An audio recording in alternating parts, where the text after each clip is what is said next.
మీ మోకాల నొప్పులకు ఎటువంటి సర్జరీ లేకుండా ఎపియాన్ పెయిన్ క్లినిక్ అందిస్తున్న అత్యాధునిక చికిత్స.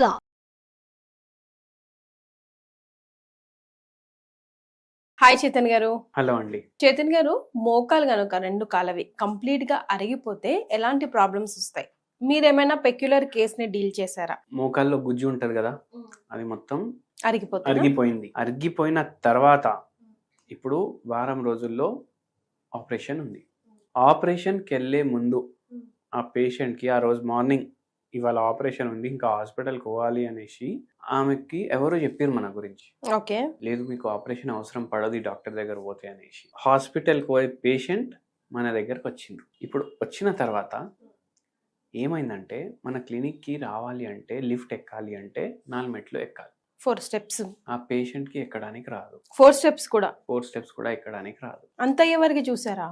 బరువు కూడా జర ఎక్కున్నారు. ఓన్లీ ఫ్లాట్ ఉంటే జర టక్ టక్ టక్ అని నడుస్తారు.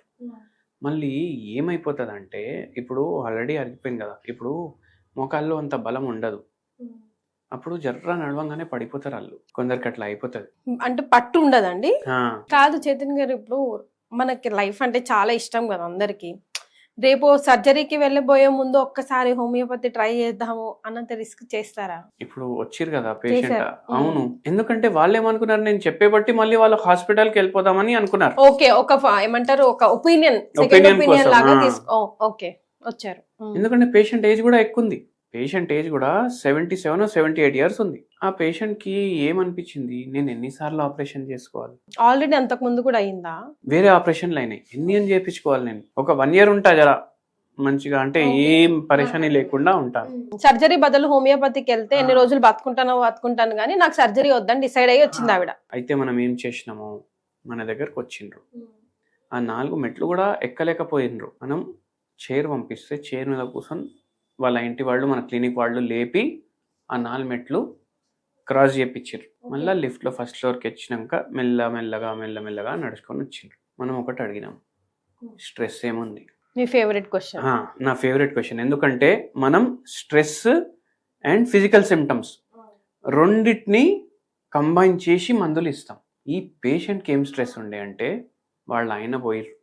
ఓకే, దాని తర్వాత ఒంటరితనం ఒక రేంజ్లో ఉండే, ఏముండదు మైండ్లో, కానీ కూర్చొని టీవీ చూసేటప్పుడు కూడా ఏడవడం. పోయి 2-3 ఏళ్ళు అయింది, కానీ దాని లోపల నుంచి ఇంకా బయటికి రాలేదు. టీవీ చూసేటప్పుడు ఏడవడం, మళ్ళీ సడన్గా ఎవరైనా మాట్లాడుతుంటే దాంట్లో ఇన్వాల్వ్ అవ్వడం, మళ్ళీ మాట్లాడేటప్పుడు ఇన్వాల్వ్ ఉన్నారు అని మర్చిపోయి ఏడవడం. డిప్రెషన్ కూడా ఉండే. ఇది మనం తీసుకున్నాం సిమ్టమ్స్. మోకాల సిమ్టమ్స్ తీసుకున్నాం. మోకాల్వి MRI స్కాన్స్ చూసినాం. నేనేమన్నాను, సరే మీరు ఇప్పుడు హాస్పిటల్ పోదాం అనుకుంటున్నారు కదా, ఒక వారం తర్వాత పోండి, దేవుని దయ ఉంటే మీకు తగ్గాలి అనేసి అన్నాను. సరే అనేసి వారం తర్వాత చేపించుకుందాం అనేసి ఫిక్స్ అయిన రాళ్ళు. ఇన్ని రోజులు ఆగిన కదా, ఒక 7 రోజులు ఆగితే వారం రోజుల్లో ఆమెకి 30% నుంచి 50% వరకు మోకాలు జర ఫ్రీ అయినాయి మూమెంట్స్. వన్ వీక్ లోనే. హోమియోపతి చాలా స్లోగా పనిచేస్తుంది అనేసి అందరు అనుకుంటారు కదా, అట్లా ఉండదు. మనం ఫస్ట్ ఏమనుకుంటామంటే పేషెంట్ కి రిలీఫ్ ఇవ్వాలి, దాని తర్వాత ఉన్న ప్రాబ్లమ్ ని సెట్ చేయాలి. శాశ్వత పరిష్కారం ఎందుకంటాం? ఎందుకంటే మన గోళీలు లైఫ్ టైం వాడే అవసరం పడదు, ఆ ప్రాబ్లం ఉన్నప్పుడు వరకే వాడాలి. అండ్ మెయిన్ ఇంపార్టెంట్ ఏంటంటే మన మందులు క్యూర్ చేస్తున్నాయని కాదు, మనం మందులు ఇచ్చినాక మన బాడీలో ఏ ప్రాబ్లం ఎక్కడెక్కడ ఉంది కదా, అది ఆటోమేటికలీ బాడీనే సెట్ చేసుకుంటుంది. బాడీ క్యూర్స్ ఇట్ సెల్ఫ్ అంటాం మనం. దానికి ఒక స్టిమ్యులస్ కావాలి. అందుకే మనం మెడిసిన్స్ కూడా చాలా డైల్యూటెడ్ ఫామ్లో ఉంటాయి. అయితే మనం మెడిసిన్స్ ఇచ్చినాము, మూమెంట్స్ ఫ్రీ అయినాయి, నొప్పి తగ్గింది, ఆపరేషన్ డిలే చేయడం స్టార్ట్ చేసాం. ఓకే, మళ్ళీ ఒక 3 నెలల్లో నొప్పి చాలా వరకు తగ్గిపోయింది. కొద్దిగా నడవడం, వెయిట్ కూడా జర తగ్గింది. మళ్ళీ వాళ్ళ పని వాళ్ళు చేసుకోవడం అట్లా స్టార్ట్ అయింది.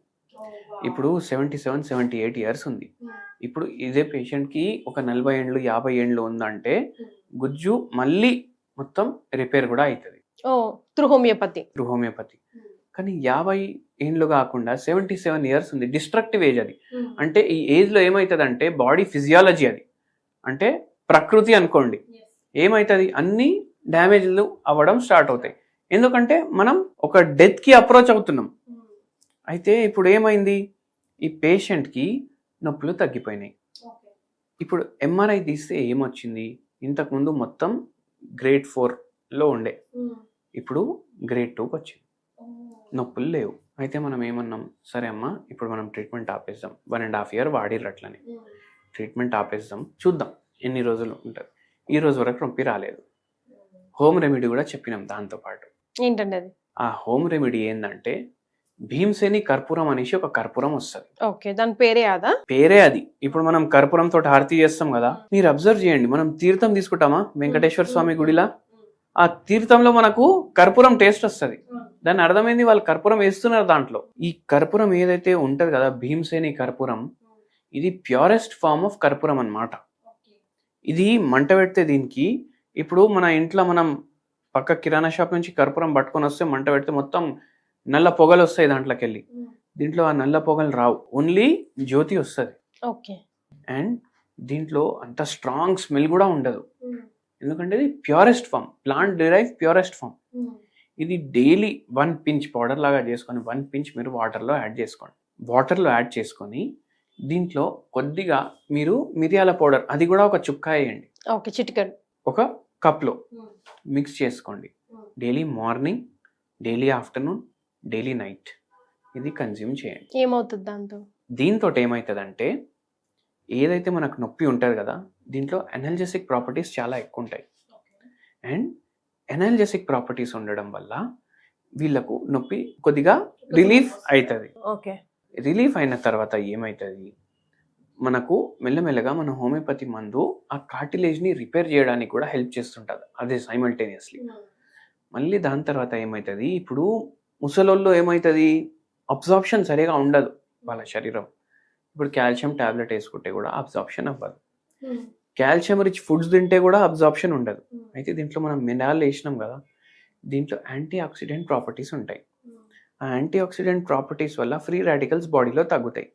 అండ్ ఏదైతే మనం తింటాం కదా ఆహారము, అది కరెక్ట్గా దాంట్లో ఉన్న న్యూట్రిషన్స్ అన్నీ అబ్జార్బ్ చేయడానికి కూడా హెల్ప్ అవుతుంది అనమాట. అయితే అందుకే ఇది అట్లా హెల్ప్ చేసింది. హోమియోపతి మెడిసిన్స్ కూడా ఇచ్చినాము. అయితే దేవుని దయతోటి మంచి రిలీఫ్ ఉండే, చాలా వరకు తగ్గిపోయింది. మనం మెడిసిన్స్ కూడా ఆపేసినాం, ఈ రోజు వరకు నొప్పి కూడా లేదు. మళ్ళీ ఇంకోటి ఏమంటా అంటే, ఈ హోమ్ రెమెడీ చెప్పినాం కదా, ఇప్పుడు వేరే వాళ్ళు ఎవరైనా ట్రై చేస్తున్నారు అనుకోండి, దాంట్లో మీరు ఒక హోమియోపతి మెడిసిన్ కూడా యాడ్ చేసుకోవచ్చు. అది ఏంటంటే కెల్కేరియా ఫ్లోర్.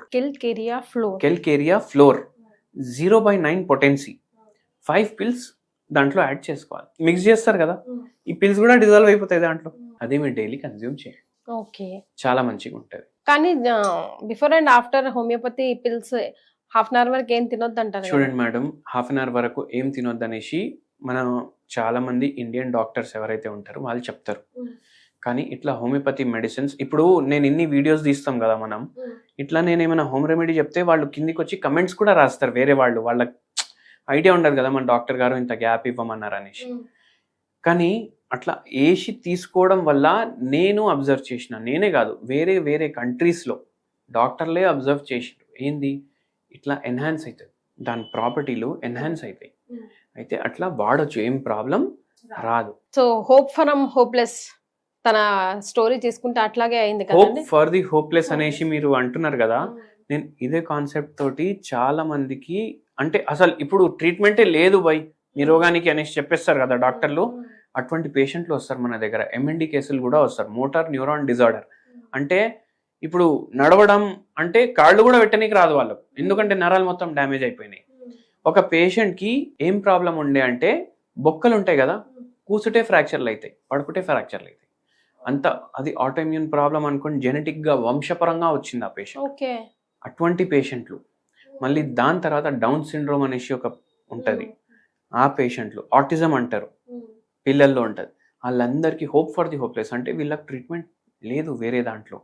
మన హోమియోపతిలో చాలా మంచి ట్రీట్మెంట్లు ఉన్నాయి, మన దగ్గర వస్తారు, చాలా మందికి తగ్గింది కూడా. ఎప్పుడు కూడా చిన్నపాటి హోప్ కూడా వదిలేయద్దు. మీకు అలా అనిపిస్తే కనుక డాక్టర్ చైతన్య సంప్రదించండి. Thank you so much.